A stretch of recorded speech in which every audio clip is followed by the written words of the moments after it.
नमस्कार दोस्तों, मैं आलोक शुक्ला आज फिर उपस्थित हूं प्रसंग में एक नए विषय के साथ। कुछ दिनों पहले खबर आई है कि केंद्र सरकार ने 30 शहरों को पूरी तरह से भिखारी मुक्त बनाने की घोषणा की है। ये शहर धार्मिक स्थान जैसे अयोध्या या वाराणसी, पर्यटक स्थल जैसे शिमला, मैसूर, जैसलमेर आदि हैं। एक मजेदार बात यह है कि मध्य प्रदेश के सांची शहर के अधिकारियों से जब पूछा गया कि क्या सांची को इस सूची में शामिल किया जाए, तो उन्होंने कहा कि सांची पहले से ही भिखारी मुक्त है। कहा गया है कि इस प्लान के तहत अब सड़कों पर किसी को भी भीख मांगने और लोगों के आगे हाथ फैलाने की जरूरत नहीं पड़ेगी। भिक्षावृत्ति मुक्त भारत के लक्ष्य को पूरा करने के लिए जारी किए गए सर्वेक्षण और पुनर्वास दिशा निर्देशों के अनुसार भिक्षावृत्ति की निगरानी करने के लिए सामाजिक न्याय और अधिकारिता मंत्रालय द्वारा फरवरी में एक राष्ट्रीय पोर्टल और एक मोबाइल ऐप लॉन्च किया जाएगा। इस ऐप पर भिक्षावृत्ति में लिप्त पाए जाने वाले लोगों की पहचान करके उसे अपडेट किया जाएगा। सामाजिक न्याय और अधिकारिता मंत्रालय का लक्ष्य इन 30 शहरों में उन हॉटस्पॉट्स की पहचान करना है जहां लोग भीख मांगते हैं। वर्ष 2026 तक इन 30 शहरों को भिखारियों से मुक्त बनाने का लक्ष्य है। भिखारियों के लिए स्माइल योजना शुरू की गई है। स्माइल का अर्थ है support for marginalised individuals for livelihood and enterprise, या हिंदी में कहें तो आजीविका और उद्यम के लिए सीमांत व्यक्तियों की सहायता की योजना। स्माइल योजना के लिए सरकार ने वर्ष 2021-22 से 25-26 तक की अवधि के लिए कुल 365 करोड़ रुपए का प्रावधान किया है। इस योजना के तहत इन 30 शहरों का सर्वे करके भिक्षावृत्ति में लगे लोगों का डेटा तैयार किया जाएगा।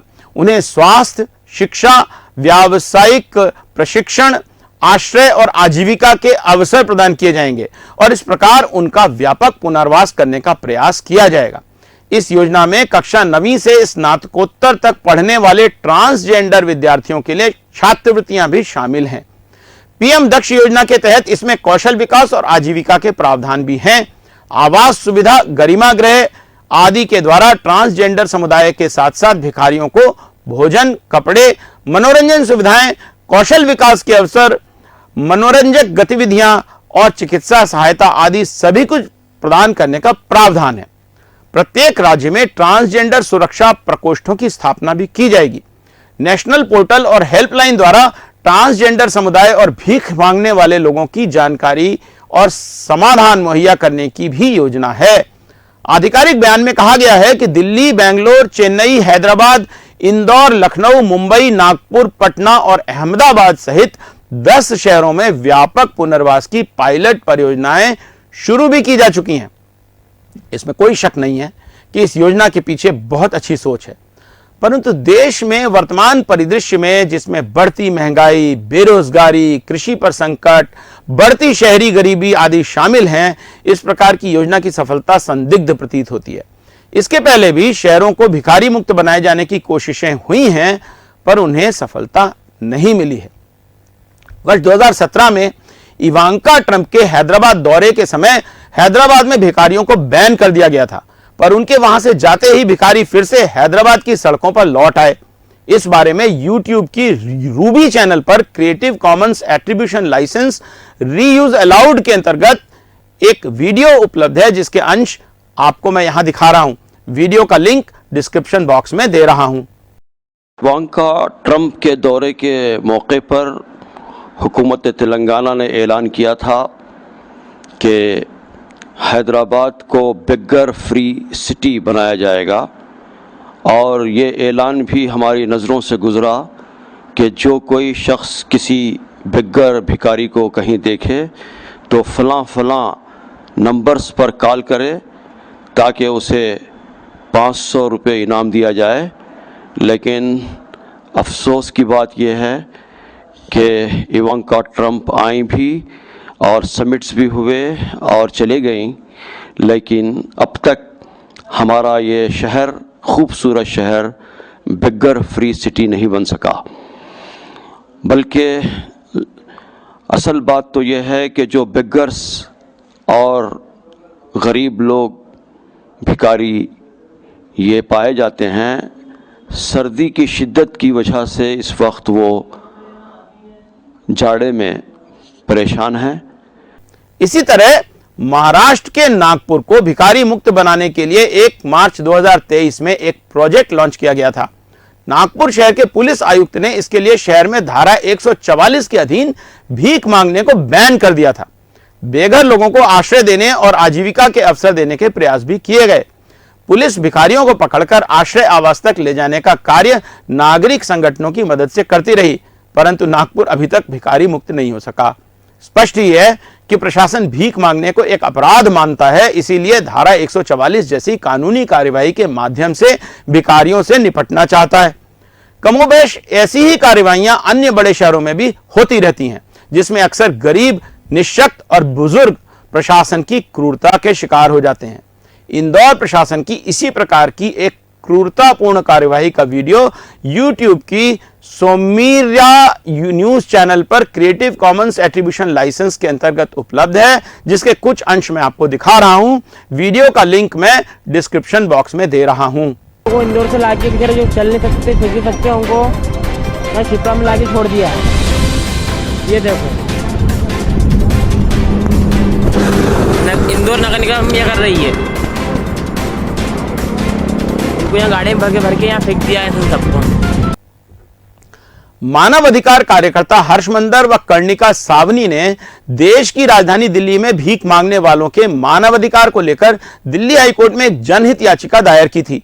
इस याचिका में केंद्र सरकार के जवाब पर हैरानी जताते हुए न्यायमूर्ति सी हरिशंकर की पीठ ने सवाल उठाया कि क्या आपने किसी को अपनी इच्छा से भीख मांगते हुए देखा है? हाई कोर्ट में दाखिल किए गए शपथ पत्र में केंद्र सरकार ने बताया कि 20 राज्य व 2 केंद्र शासित प्रदेशों में अपने स्तर पर भीख मांगने के खिलाफ कानून बनाए गए हैं। केंद्र ने अपने जवाब में कहा था कि अगर कोई किसी के दबाव में भीख मांग रहा है तो ऐसे व्यक्ति को हिरासत में लेकर जांच करने के बाद ही सच्चाई सामने आ सकती है। ध्यान देने वाली बात यह है कि देश में अब तक भिक्षावृत्ति के संबंध में कोई केंद्रीय कानून नहीं है। Bombay prevention of begging act 1959 को ही आधार बनाकर 20 राज्यों और 2 केंद्र शासित प्रदेशों ने अपने कानून बनाए हैं। दिल्ली भी इनमें से एक है।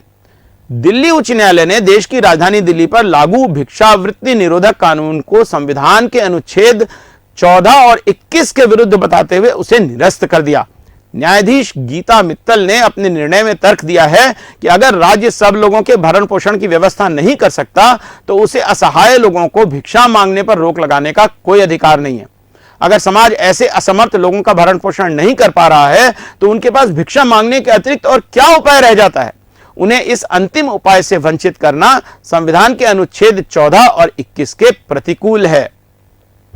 भीख मांगने वाले अक्सर सड़क के किनारे, धार्मिक स्थलों के आसपास या चौक चौराहों पर दिखते हैं। यह सवाल जायज है कि ये लोग अपनी विवशता के कारण ऐसी हालत में हैं या फिर किसी साजिश के शिकार हैं। भिक्षावृत्ति को ऐच्छिक और अनैच्छिक भिक्षावृत्ति के रूप में बताया जा सकता है। कुछ लोग आलस्य आदि के कारण भी भिक्षावृत्ति को अपनाते होंगे। भारत में साधु संत भिक्षावृत्ति को धार्मिक भावना से भी देखते हैं, परंतु अधिकांश लोग मजबूर होकर ही भीख मांगते हैं। कई बार गरीबी से पीड़ित ऐसे लोगों की मजबूरी का फायदा कुछ गिरोह भी उठाते हैं। ऐसे गिरोह संगठित रूप से भिक्षावृत्ति के रैकेट चलाते हैं। इन गिरोहों के शिकार गरीब व्यक्ति नशीले ड्रग्स, मानव तस्करी आदि के शिकार भी हो जाते हैं। कई बार तो ये गिरोह बच्चों को शारीरिक रूप से अपंग बनाकर भी भीख मांगने के लिए मजबूर करते हैं। भारतीय संविधान के नीति निर्देशक तत्वों के तहत भारत एक कल्याणकारी राज्य है और अपने नागरिकों की भोजन, आवास, रोजगार जैसी जरूरतों को पूरा करना राज्य का दायित्व है। 2011 की जनगणना के अनुसार भारत में 4 लाख से अधिक भिखारी हैं। भिखारियों की इतनी बड़ी संख्या से स्पष्ट है कि राज्य अपनी कल्याणकारी भूमिका निभाने में सफल नहीं रहा है। सन 2016 में केंद्र सरकार the persons in destitution protection care rehabilitation model bill 2016 संसद में लाई थी। यह बिल संसद में पास नहीं हुआ। गरीबी, बेरोजगारी, भुखमरी जैसी समस्याओं से मजबूर लोगों तक मौलिक सुविधाओं की पहुंच सुनिश्चित करने के लिए सचमुच एक बड़ी योजना की आवश्यकता है। भिक्षावृत्ति से जीवन यापन करने वाले, गंभीर बीमारी से पीड़ित, अपंगता से ग्रसित और छोटी उम्र के बच्चों के पुनर्वास के लिए तो और भी व्यापक प्रयास करने की आवश्यकता है। भारत को भिक्षावृत्ति के अभिशाप से मुक्त करने का प्रयास स्वागत योग्य है, परंतु इस क्षेत्र में काम करने वाले लोगों की दृष्टि और भावना यदि ऐसी नहीं है कि उनका पुनर्वास किया जाए तो ये योजना सफल होगी, इसमें संदेह है।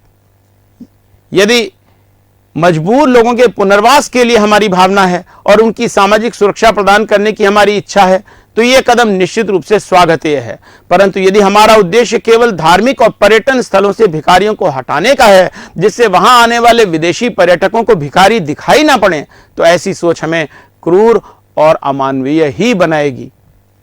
आज के प्रसंग का अंत करते हैं आपको फाजिल मलिक की YouTube चैनल पर भीख मांगते हुए एक बच्चे का वीडियो दिखाकर जो अपने पैरों पर खड़ा तक नहीं हो पा रहा है।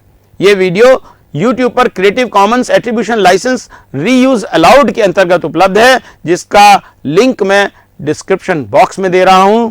यह मार्मिक वीडियो देखिए और मुझे विदा करिए। कल फिर मिलेंगे एक नए विषय पर प्रसंग के साथ। नमस्कार।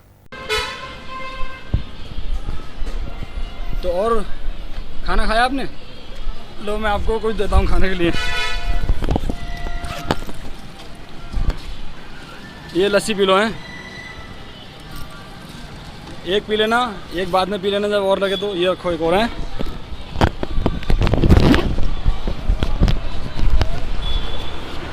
पी लो अभी से इसको है। हेल्प करूँ मैं आपकी कुछ?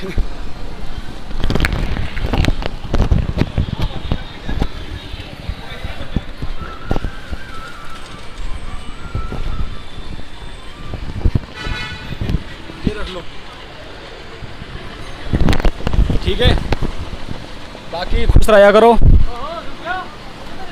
ठीक है, हाथ मिलाओ इसी बात पे। खड़े नहीं हो सकते आप? एक बार खड़े होकर दिखा सकते हो? खड़े होना अच्छा, कितने खड़े हो सकते हो?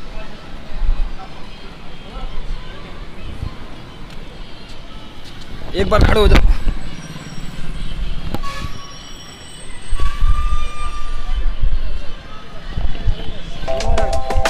इतने होते हो बस? ठीक है बैठ जाओ। ठीक है दोस्त।